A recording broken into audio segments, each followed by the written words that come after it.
Welcome, Rebels, to another video where we talk tactically about Star Wars Destiny. I'm your host, Gray, and today we're going to be talking about the new rules reference guide that just hit this past Tuesday afternoon. Thankfully, it landed just before my last video, so I was actually able to clean up some of the stuff that I was presenting in that one so that it wouldn't be littered with inaccuracies, from the moment it got published. Unfortunately, I can't say the same for all the past videos, but that's just how things go when you play a game that has ever-changing rules. On the bright side of things, we finally got the rule changes that we've been waiting for, and boy, are they some big changes. Real, fundamental, game-changing stuff. One might even say the game has been completely reinvented. That is, of course, depending on what side of the aisle you've been standing on. Well, why not take a look at these changes right now, break down their impact that they're going to have on the current meta and over the next several months.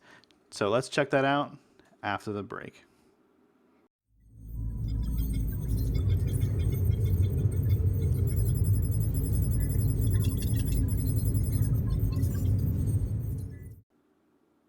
So let's start off by talking about a very fundamental change to the way that we play Destiny. And that change is in this new text that we now see in the rules. And the part that I want to highlight is this one. A player may discard an upgrade already on a character to decrease the cost of a new upgrade being played on that character by the cost of the discarded one. All right, we already knew that. This is called replacing an upgrade. And here's the kicker. Each player can only do this once per round. First and foremost, this adds a new rules entry called Replace, making it an official game mechanic, separating it from just playing an upgrade and getting a discount. So that's good in and of itself. But what's the big deal about this anyway, right? Well, for those of you in the know, you already know what this change impacts. But for everyone else, I'm going to have to clarify. And this was essentially done for two reasons, again, in my opinion.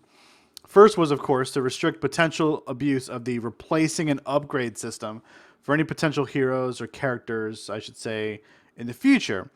The second is that it was a very specific nerf to FN2199, who has a very strong ability. Now, the FFG article states as much, but it doesn't quite illustrate just how broken his ability really is. And it's hard to believe, but I want you to just imagine that with a good hand full of weapons, FN2199 could bust out 10 to 15 damage in round one, and you couldn't do anything to actually remove the dice hitting you for the most part. It was like really dumb, and no one liked playing against it. In fact, I know a lot of people who played the deck who didn't like playing the deck, but because it won, they took it to tournaments because you want to win, right? But FN isn't actually the only character who's actually impacted by this particular change.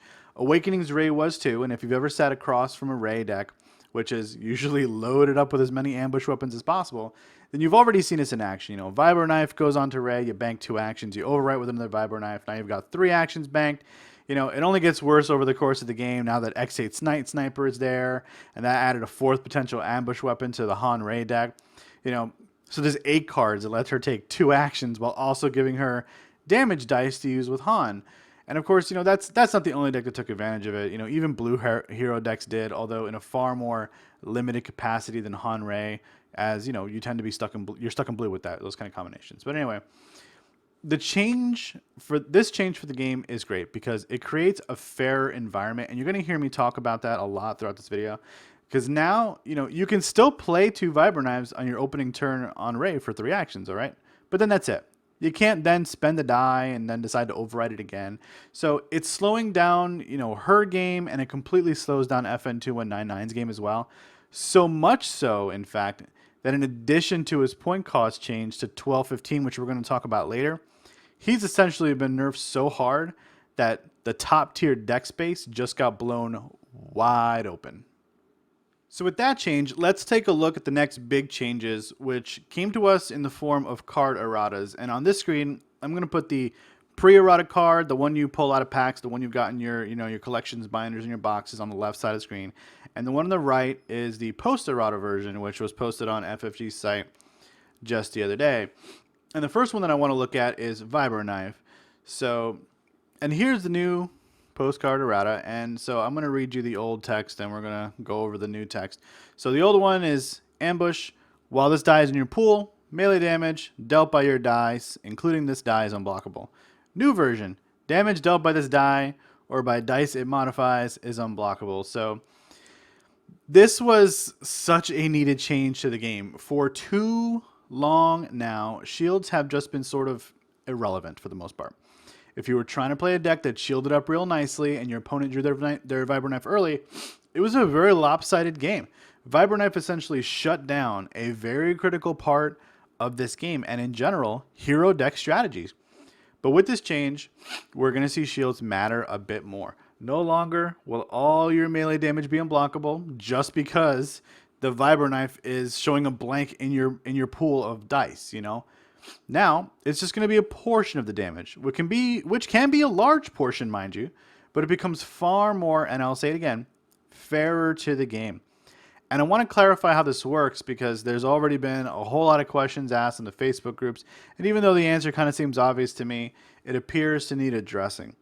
So, if you have a one melee side showing in the Vibro Knife, which is a black side, and you resolve it with any number of modified melee dice, all that damage is unblockable. So that means you've got the one melee on Vibro, a +3 on Ancient Lightsaber, +3 on Luke's Lightsaber, all resolved together. That's 7 unblockable damage. The other way to get unblockable damage is to resolve it with its modifier, which is the +2, and one black side, and of course any number of other modifier sides too. So for example, if your Mace Windu rolls his 4 melee for a dollar side and the +2 on Vibro, you can resolve that together for 6 unblockable damage. If the same scenario, you also have an Electro Staff, then you can resolve his 4 melee for a dollar side, the +2 on Vibro, and the +3 on Electro Staff to actually do 9 unblockable damage. So just think about, you know, how much more strategy this adds to the use of Vibro Knife. There, you know, there's still big chances for large chunks of unblockable damage, and what this is going to lead to essentially is a lot of players dice fixing, which I think, if I'm being honest, kind of leaves Vibro Knife open for big time mitigation. Cards like Confidence might actually make it in a post-Serrato world against Vibro Knife. Use that information wisely, my friends. Also, this change might actually make old characters like Count Dooku relevant again, which sounds pretty good to me. Let's tackle Imperial Inspection next, which is a card that has been the bane of upgrade existence since Spirit of Rebellion landed. I've personally had a problem with this card since day one. Its power level was so high, and it really broke down the replacing and upgrade system that I mentioned earlier. It didn't let you retain the value that you played out on the board over the course of the game, because it was reusable every single turn, every single round rather, when you rolled a disrupt. But now, that's all been changed once again to make things more fair.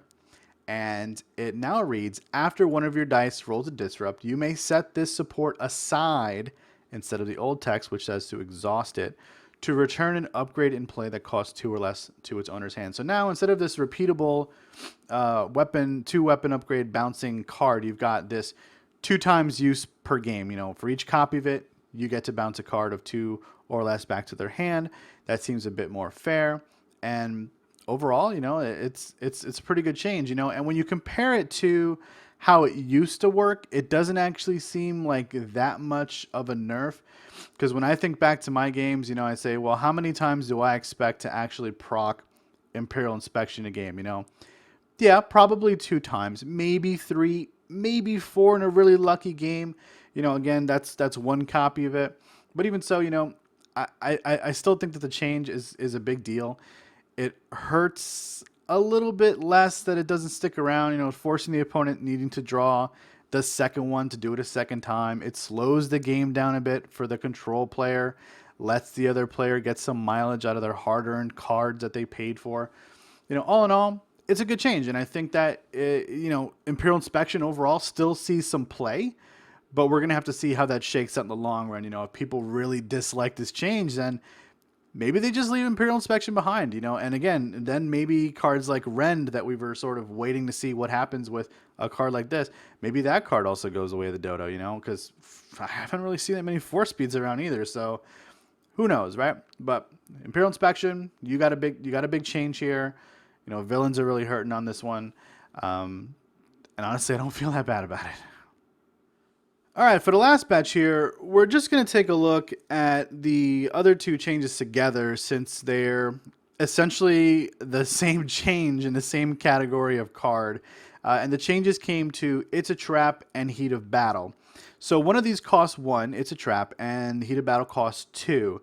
Trap only affects red dice, and Heat of Battle can turn any color of dice, which kind of justifies its additional cost over It's a Trap, right? In a vacuum, these cards seem fairly balanced against one another. Heat needed some additional timing so that you didn't let your opponent actually take advantage the first half of its text, which lets them turn their any amount of their dice to any side or range side, and then you do it. So, but it didn't stop you from using the latter portion. So the thing is, these cards no longer exist in this form, and it's important to look at these changes and also to know why. Because erratas can cause a lot of whining at times, and really, nobody wants that. So, the changes are like this, right? It's a Trap loses Ambush, which creates what they say is a negative play experience. And I agree, because I've been a red hero player for a while. I know what it's like. When I pull It's a Trap off, I feel good about it for a minute, but then I look at my opponent, I'm like, that really sucks. Personally, I don't like being trapped myself, so I can understand why this is kind of a big deal. But the reason that this is a major change to the game is because it opens up design space. And I think that since set 1, where It's a Trap was printed, red heroes have been designed with this card in mind, and that becomes very, very cumbersome to keep carrying forward, especially when you're already seeing how much better the sort of cost equivalent villain characters have been. And I know there was a video where I sort of poked fun about Leia Organa versus Captain Phasma from the 2-player game, and how these cannot possibly be, equivalent. But the reality is that, Trap became a design stifling card, and an errata to this card is probably the most efficient way to sort of, let FFG wriggle themselves out of the trap that they literally created for themselves by printing It's a Trap. You see what I did there? Yeah, you do. For Heat, it was the same sort of reaction, I think. This card literally came to us only like 5 weeks ago. Didn't have Ambush, and it didn't need to. Instead, you just waited for your opponent to have no dice or claim, then fire off. And it works well outside of mono red. So it got slots and stuff like Sabine Poe, and it was, it was rather shiny there. In both cases, the cards have also been limited to turning just 2 dice now, which in some cases is fine, I guess. It no longer fixes just your whole board state, which, you got to take the good with the bad, right? And because fairer cards make for a better play environment, and that's totally what we just got with both of these erratas. As a red hero player, I'm not sad about this. I think this is exactly what we needed. We need to see less cards that just say, hey, I turn my dice to whatever and I kill you. Because that's not really fun. Probably the most subtle change that was made in this rules update was the change to the discard to reroll dice section. Previously, you were required to reroll at least 1 die when you discarded a card from your hand to reroll. But there has been a disturbance in the force, and now that section reads like this. A player can discard 1 card of their choice from their hand to reroll any number of their dice in their pool. They must choose all the dice they want to reroll before rolling, which was before. So the any number of there is the red text here, and that's what was changed. And the article that all these changes were presented in specifically explains that this was done to give players options to avoid the turn lock that running interference can create, which is a bit problematic. And they say that it also brings this section more in line with the intended rules overall. That's fine. That makes a lot of sense. But in doing that, they've also changed a few interactions as well. Things with varying degrees of importance or lack thereof, depending on how you see it again. And I'm going to go over a few of those. I made sort of a short list here. So first, and this one is for Sabine, you can simply discard a weapon to your discard pile that you're going to want Sabine to snag on her activation. So you don't need the smuggling card to do that anymore. Of course, that's still the best way to discard a card, since it gives you a resource, right? But it can drive her engine a little bit better depending on the board state. Secondly, this is a specific scenario, but let's say you're running a battlefield like Starship Graveyard, and your opponent is running Unkar Plut, and you discard an upgrade or support that later on, if you claim, you can put back on the top of your deck.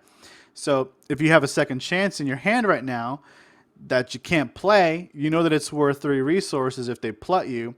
So you might pitch it so that Unkar can't discard it to get possibly $3. And this works really great if everything else left in your hand after you discard the second chance is like 0 cost or whatever, right? So you can play around Unkar's ability by doing that, okay? And this change also allows you to fix your hand pretty significantly for cards like Rally Aid so that it has precisely the desired impact. And I don't think that they've thought this one through. All right, because Rally Aid wants you to have a vehicle left in your hand that you're going to reveal at random, and then you get to play it for cheaper. Now you don't have to worry about that. You just keep discarding cards that you don't want to make Rally Aid definitely proc every single time. Similarly, you could play around 2-player game Kylo's ability by discarding a card of a certain color to impact the odds of him choosing that particular color. Again, it's not like a super major thing, but you can do that, Also, maybe that your opponent is holding on to a coercion and you have the Price of Fail in your hand. You can dump it now, right? So, again, I don't think any of these are necessarily game-breaking or game-changing. But, hey, they're interesting to think about because they're things that you couldn't do before. And, I think there are a few applications for this to just where you may want to just dump a card so that your opponent doesn't get it from you or snag it from you for whatever reason, And but honestly, of all the ones I mentioned, I think that the most powerful interaction is the first one, the one with Sabine, and everything else was, just kind of mentioned for funsies and to point out that maybe they didn't think this one through entirely. So in addition to all that, there were a number of minor card changes too, and there's far too many to go over if you ask me, and most of them are relatively common sense rulings.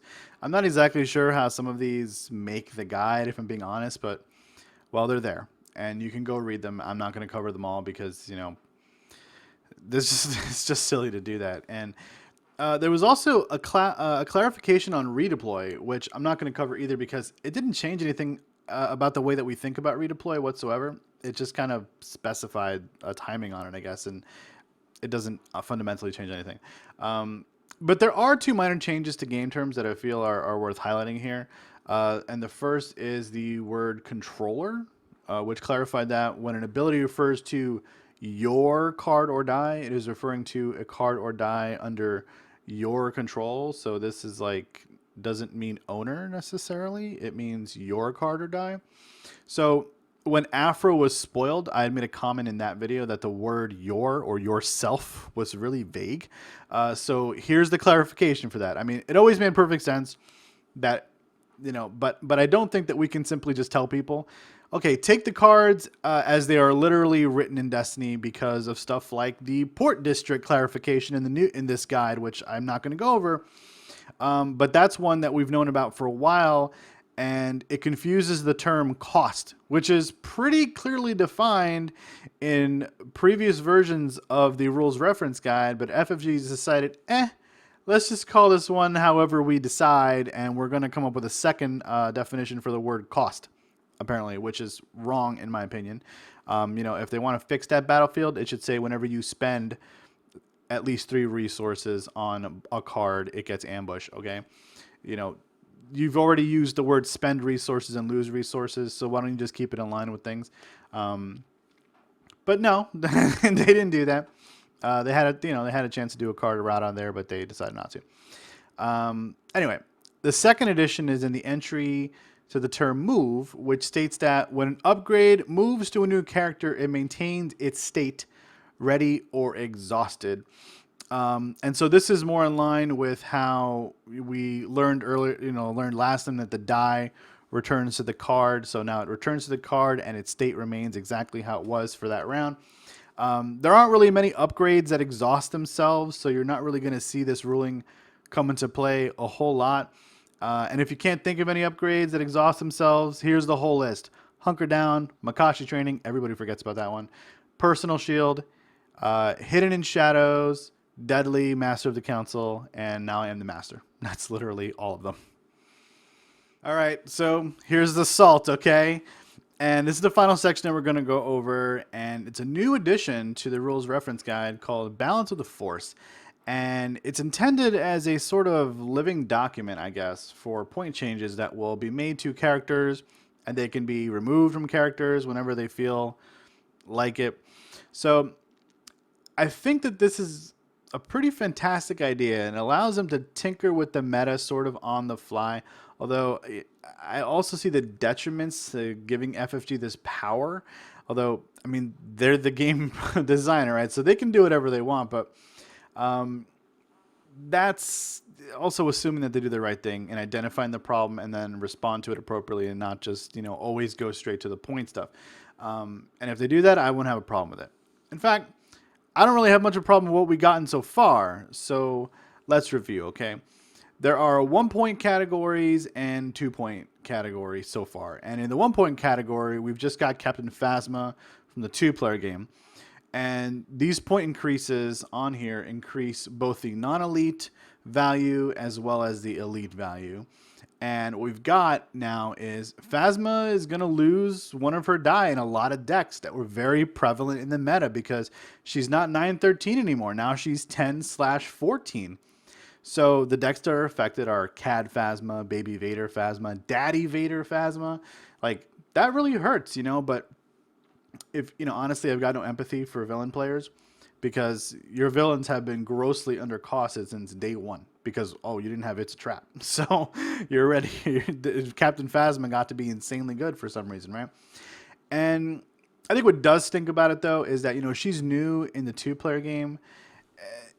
So maybe players picking up the new 2-player game are like, man, this point cost already doesn't reflect what she actually is, but listen, anyone who played her at 13 points elite knew that she was so broken at that point cost with both her die in all of the pairings that I've just mentioned. The next category, though, the +2, is much more interesting. So the first target here is FN2199 getting the +2 point treatment. This means that he also loses a die in the Kylo FN deck, as well as the ability to chain replacement upgrades because of the ruling that limits that to once per turn. That's pretty ouch, right? So I think Rainbow Nines might be officially dead. Someone go and play it and let me know. Maybe you figure out a deck where you generate a ton of resources now to just play new upgrades on him and still make him good. I don't think it works, though. Similarly, Poe Dameron got the same +2 point treatment, which is going to drop his girlfriend, Maz, to 1 die to keep that deck going. I think it slows it down significantly. Now you have to play Maz's Goggles kind of to keep the odds the same of rolling, of hit and run rolling, into what you want. And I'm not really sure that that's worth the deck slots. It could be. I'm just not exactly sure. And I know a lot of players already ran Maz's Goggles, so I don't know. I feel like having to fish for an upgrade to set up your game that way could be, I don't know, it could be kind of tough. Like, what makes me the most sad about this change, though, is that it kills a lot of the alternate setups that people were toying around with for Poe. That +2 point change is really massive, and that's a killer tier for heroes, like having someone at a 20-point elite. Like, the only successful ones that we've even seen at a higher tier so far is Sabine. So I'm not sure what happens to Poe, but it seems pretty painful. Lastly, and this was kind of surprising, Unkar gets the +2 point treatment, which means that Thrawn Unkar drops to a 3-die start no matter how you splice that one also. So, but I think Unkar is probably the one that you drop to non-elite there, honestly. Inadvertently, doing that also impacts Imperial Inspection if you still cared about that. So, you're talking about your odds of proccing Inspection dropping from 56% down to 33% on a single die Unkar. That's the same odds for not rolling focus on Maz and Poe now. It's really sad. It's really bad. I think he sees some play with Jabba, though. And, that comes right back in as this really neat sort of control mill package that could be kind of viable. And I'm sure there's some other pairings that could work for him, but that one seems to stand out to me the most. So how does this affect the current meta? Well, in short, rather significantly. These changes just killed all of the top tier decks. Kylo FN, nerfed. Thrawn Unkar, nerfed. Poe Maz, nerfed. Phasma anybody, nerfed. And it seems to me that the 4 dice start is sort of a protected commodity right now. And it's probably a starting point for balancing this game. And if that's the case, I think that is absolutely great. It's wonderful. You've got these 3 die starts now with very powerful pairings that are going to need an upgrade to get back to their old power level in a lot of cases. And you've got the 4 dice pairings with those 13, 17 point mains and a 10, 13 point support characters. And those decks are getting, essentially better because the decks that were better than them had the same amount of dice and now they're being dropped to 3. And then there's the 5 dice starts, out there that are running either crazy vehicles or weapon shenanigans. And in all this, shields are getting strengthened by the nerf to Vibro, which makes a lot of hero decks much more viable now. So don't be mistaken in this one. This game has now been blown wide open again. And this was a sort of change that Empire of War needed to bring with the game, but it didn't. And that's fine because it's here now, and perhaps going forward, some of the EA cards are going to have their time in the sun, and we're going to see that vehicle deck actually wiggle itself into the meta a little bit. I think that the easiest way to justify that is to distill it down to this. Hyper aggro decks, you just got served. The game needed that big time, and I, for one, am really happy, especially as a hero player. All right, guys, so we talked about some big changes and some small ones, right? Obviously, the biggest hit is to FN2199, but even those minor changes that we talked about could have a subtle impact on this game going forward.